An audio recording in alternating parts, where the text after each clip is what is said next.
All right, well, we're offshore here. We are on my home lake and we are offshore. We're gonna find some structures off the water or off the bank that most people wouldn't find.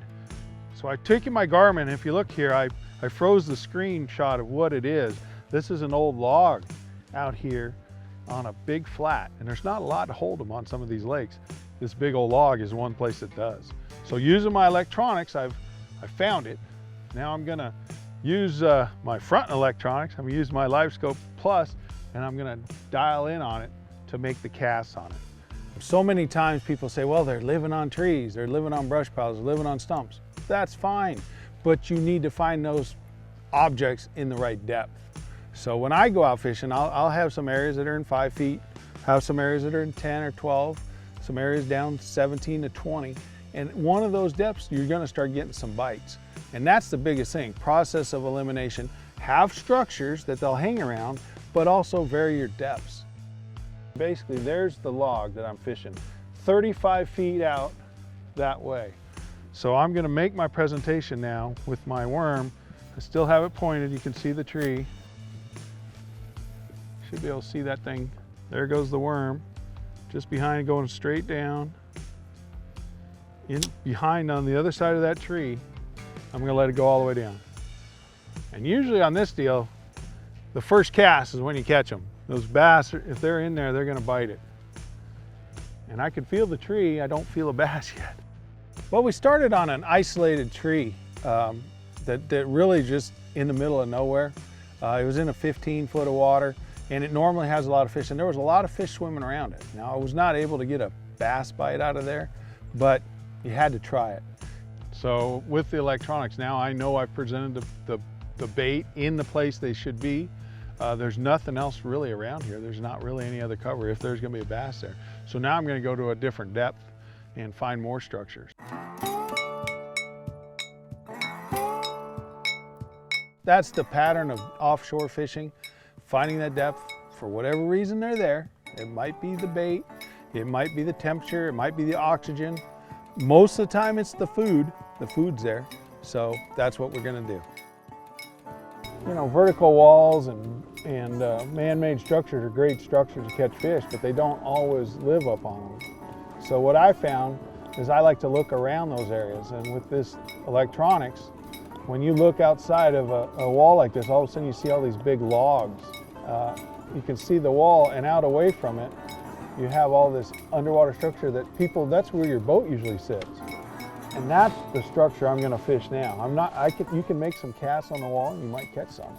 But this stuff out here, where your boat normally sits, that's where those fish sit, and you find a big group. A lot of the time these fish in this deeper water, they wanna be teased a little bit. It's been very tough fishing offshore right now, and they're just not jumping on it. So you want to work your bait till you feel something different, and then really concentrate when you slow down and you hit something. So normally when I pull up to these structures, I see them out there, I want to make my cast just past it.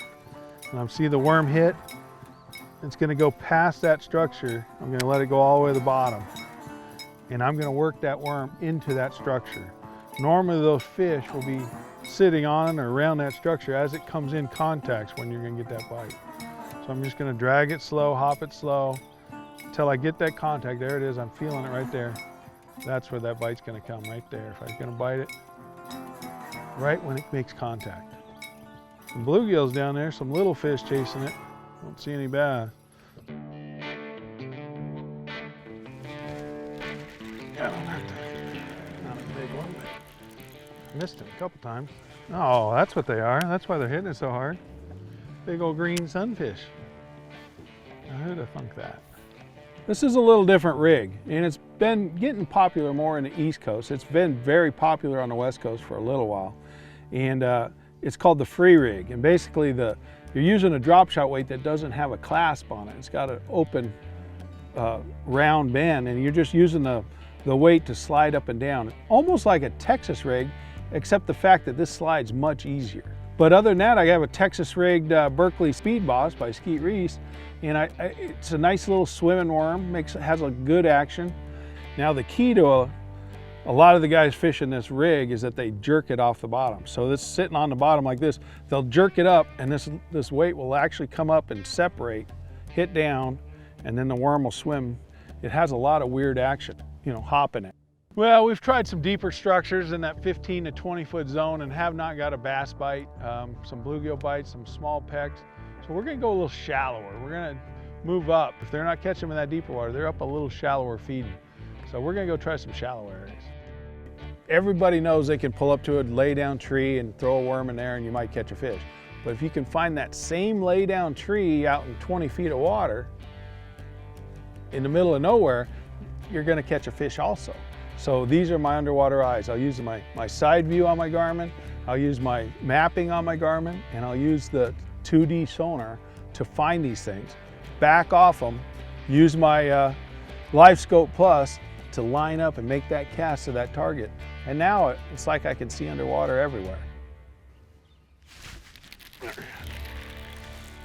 Oh man. Hit it good, but he wasn't what I was wanting. I was thinking he's gonna be a begging.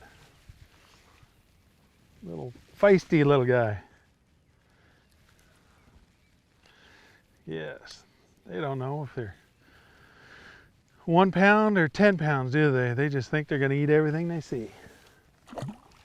Fishing an old road bed. So this is a cutout road bed that crossed the lake a few years ago before they impounded it. It's just a highway. The bass follow the roads just like we do. Comes in and out and just cuts through this flat. It goes out to the deeper water. You can see on that side image, you can see the cutout where the actual old road cut through this to level this out, cut through this this flat right here. I am casting to both sides, but I'm trying to stay in the gut of it because those fish are going to stay. They're going to keep the sides of the road like a protection by them. They're just going to cruise along that road. So we're just working that whole stretch. So my usual setup for most worm fishing, whether it's a freeway, Texas rig, a lot of different worm fishing, is a 7.5 6-gill rod. Now this is the Siren series. I like a medium heavy power. I don't like a super heavy power. I like a little bit of tip. 15 or 16 pound fluorocarbon. I think this is 15 pound Berkeley. This is a 6-gill Hamar reel. And basically it's a 7-to-1. So I like that reel for a lot of different purposes. 7-to-1, quick enough to get the hook set and powerful enough to pull them up. But I like that 7.5 foot rod just for casting ability. And then when I set the hook, I can set the hook with some authority. We went shallower. I said, well, maybe with a little bit of wind and everything to fish shallow, we fished some shallower areas in 8 and 10, a road bed. We fished another road bed in 5. Still hadn't had a really good bass bite. Said, I'm gonna go back to my roots. I love to fish deep. So we're going to start relating to a little deeper water, and all these cities have pipes where they put the reclaimed water back in the lake. And we're looking for the end of it. So we're following this pipe out. It comes out across the bottom of the lake and then it shoots out the water, underwater in the pipe. And this is what we're looking for. So we're gonna go over it right now, and here it comes. It's probably the same temperature, but it's oxygenated because it's come from the plant over there, and all the little fish come out here and hang out. So yeah, you can see that little dip, and that's the end of the pipe right there where it's coming in. So I'm gonna stay back here. We are actually 50 feet away, and I'm gonna be able to cast right to those pipes right there. Make my cast perfectly. I'm gonna stop the boat, so I'm gonna lose it, and then make that cast. And that's what we're gonna do. If it's not working, go shallower, go deeper until you find those bass. Moved out to that 20, 22 foot of water and immediately got a couple good bites.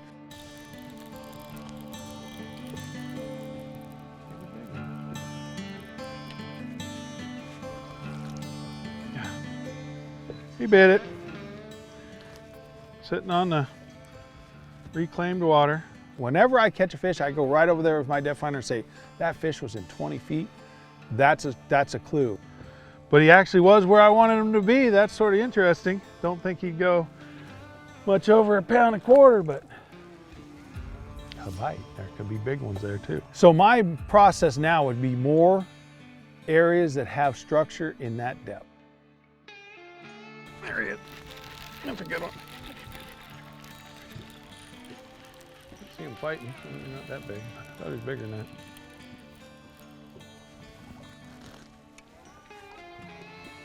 Got him. So my process now would find more structures in that 20-foot zone, and I promise you catch some more fish. These bass are following the bait fish. They don't really care if there's structure there. They're gonna use the structure in that area. But look for different structures in different depths. That's gonna be your key to catching these kind of fish, is following the bait as they go down there. These fish followed the bait from wherever they were a week ago down to 20 feet now, and that's where they are. So I'm fishing different structures in different depths till I find those fish.